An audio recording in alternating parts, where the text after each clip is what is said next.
Oh, sorry, I didn't see you there. Hello everyone, Ken here, back with another sports analytics video for you. Today I'm talking about my 5 favorite sports analytics books to help you get started in the field. There's so much content out there, there's so many blog posts, opinion pieces, etc., that it's hard to sift through all of the noise. I think that sports analytics starts with a foundation in the techniques and an understanding of why the field was created or founded. And the best way to learn these fundamentals, to learn the basis for all this, is through a good old-fashioned book. These books aren't all super technical. A lot of them are really good stories about how sports analytics has changed the game as we know it, has maybe negatively impacted the game, but also how it's helped teams improve their performance, gamblers make more money, etc. So these are all really interesting stories that should get you fired up to learn more and to study more into this field. All right, kicking off this list is a book called Sprawl Ball by Kirk Goldsberry. Kirk has been doing basketball analytics for a long time. I think he's one of the best at it. And in my opinion, this is his best work, his piece de resistance, if you will. Kirk does a great job explaining how the three-point line has changed basketball over time by using beautiful visuals as well as very interesting case studies. While this book isn't overwhelmingly technically focused, it does a great job explaining why sports analytics are really important, especially in shaping the rules of basketball. If you're interested again in basketball analytics, I would definitely pick this up, give it a read. I can't guarantee you, but I bet it will get you as fired up about basketball analytics as I am. The second book on my list, you've probably heard me talk a lot about if you've watched some of my other videos, is called Mathletics by Warren Winston. Now, I think that this book is great for a couple reasons.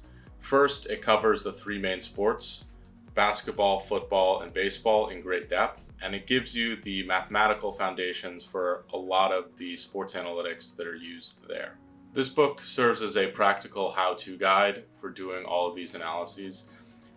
Winston includes Excel spreadsheets which show how he actually does the analysis, including the data set, which is great when you're trying to learn these concepts. I will say though that the book is a little bit dated. It was published in 2009, so some things have changed.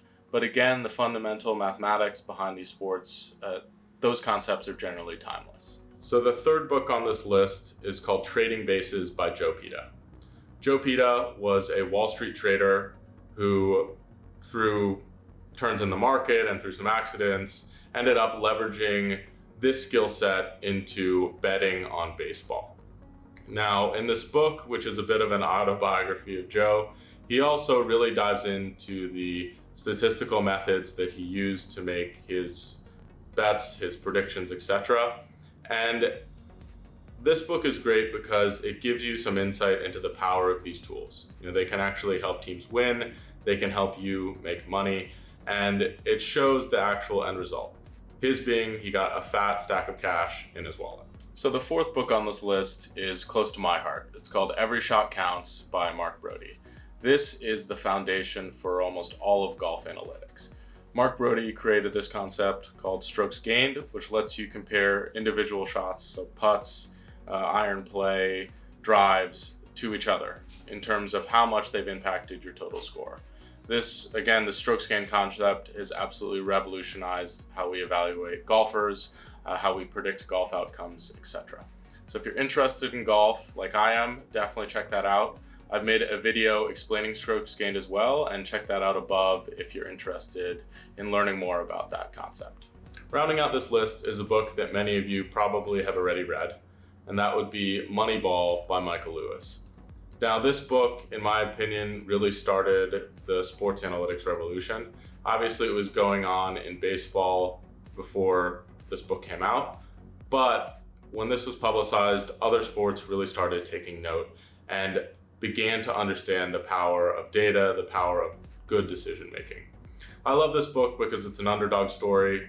It talks about how the Oakland A's overcame a lot of teams which had a lot higher budgets to play some really good baseball through, again, analyzing the data and making more optimal decisions. I also really like books that glorify the nerds. That helps me sell my services better. That helps me do a better job with my work and make me more marketable. So thank you, Michael Lewis. Thank you, Billy Bean. I really appreciate it. There are definitely a few honorable mentions. Either they didn't make the list because I thought that they were perhaps overly complex for a beginner, or they didn't necessarily have to do with sports. So let me just list these off real quickly. The first is Basketball on Paper by Dean Oliver. Many people believe that this is the best basketball analytics book out there. I just think that there's a little bit of overhead to learn his system, and it does take, it's a bit dense for the new reader. The second book that makes my honorable mention list is called Super Forecasting by Dan Gardner. This book actually has nothing to do with sports, but it does have a lot to do with making accurate predictions. And so I think that this is a must read if you want to get into the prediction making business, which is sports analytics. The third book is called The Book. It's about baseball analytics. I don't think it goes into too much more depth than Mathletics does about baseball, but again, this is a very well-known book, and a lot of people believe that this is one of the better baseball analytic books out there. Also, Fightnomics, it's about UFC, MMA, and I love these books that are taking sports that aren't necessarily in the limelight regarding analytics, and they really focus on them. This is the first stab at quantifying MMA. It's a little rough around the edges, but definitely worth a read. The last honorable mention is called The Art of Smart Football. I've started it, I haven't finished it yet, so the verdict is still out on that one. Thank you so much for watching. I hope that you found this video informative, and I really hope that these books help you to make your sports analytics dreams come true. Whether that's writing a blog or actually working in the industry, I really believe that these books will help you build a foundation to make either of those things possible. Until next time, good luck on your sports analytics journey.